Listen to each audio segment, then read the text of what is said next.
In the spring of 1453, a city that had stood at the heart of world history for more than 1,000 years faced its final and most decisive test. Constantinople, once the proud capital of the Byzantine Empire, was surrounded by a young and determined ruler who believed that history itself was calling him forward. Sultan Mehmed II, only in his early 20s, launched a campaign that would not only end an ancient empire, but also announce the arrival of a new global power. The conquest of Constantinople was not just a military victory, it was a turning point that reshaped politics, trade, culture, and the balance of power across continents. By the mid-15th century, the Byzantine Empire had been reduced to little more than the city of Constantinople and a few scattered territories. Once a superpower stretching across the Mediterranean, it had been weakened by centuries of war, internal conflict, economic decline, and foreign pressure.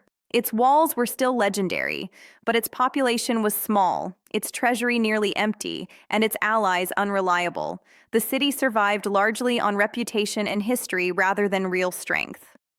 On the other side stood the Ottomans, now a well-organized and confident empire.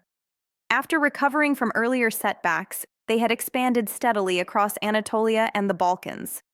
Constantinople, sitting between Ottoman lands in Europe and Asia, had become both a strategic obstacle and a symbolic prize. For Mehmed II, capturing the city was essential to securing his empire and fulfilling a long-held vision of conquest. Preparation for the siege was careful and relentless. Mehmed understood that Constantinople could not be taken by traditional methods alone. Its massive land walls had resisted attacks for centuries. To overcome them, he turned to military innovation on an unprecedented scale. Giant cannons were cast, capable of firing enormous stone projectiles that no fortification of the age had faced before. These weapons were transported with great difficulty and positioned to batter the city's defenses day after day.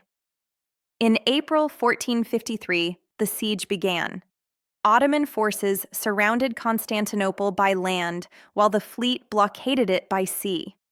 Inside the city, defenders prepared for a desperate struggle.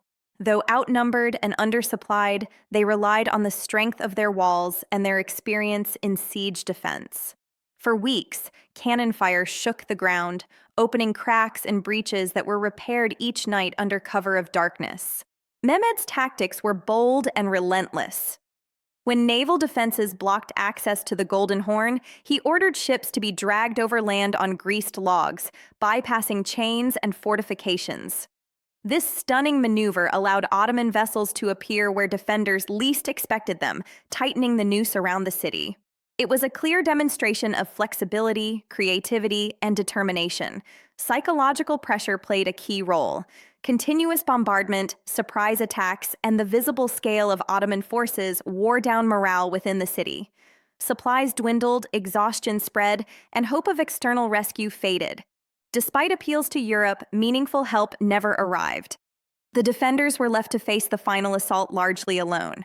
In the early hours of May 29, 1453, the decisive attack began. Waves of Ottoman troops advanced against the weakened walls.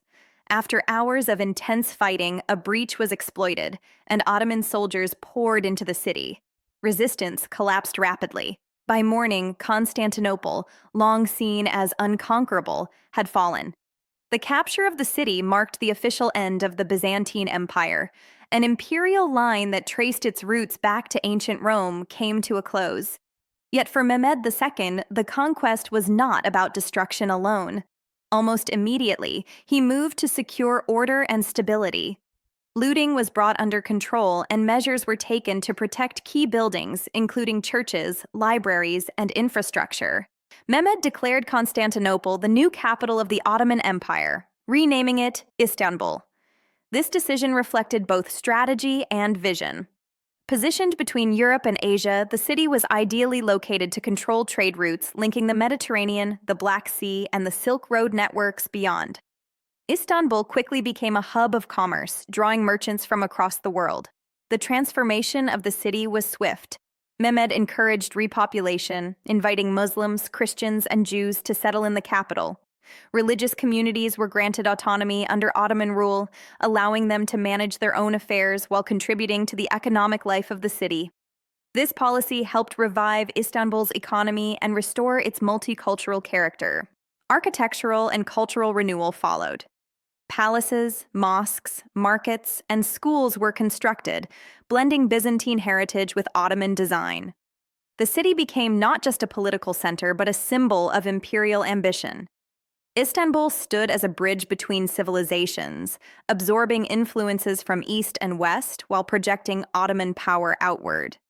The impact of the conquest extended far beyond the city's walls.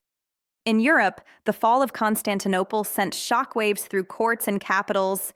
It confirmed the Ottomans as a major force and accelerated shifts in diplomacy, defense, and trade. Some historians point to the event as one of the triggers for the European search for new trade routes, contributing indirectly to the age of exploration.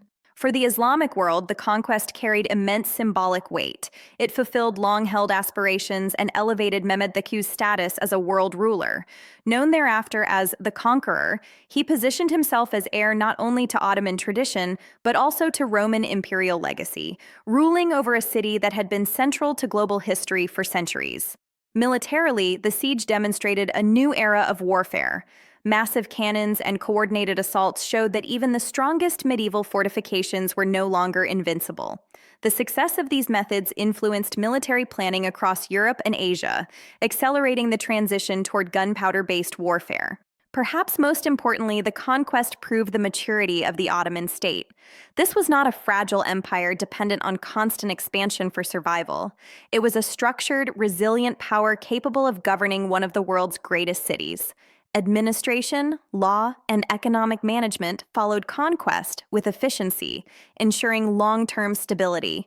Looking back, the fall of Constantinople in 1453 stands as more than a dramatic battle. It marks the end of one era and the beginning of another. An ancient empire faded into history, while a new one stepped confidently into its place.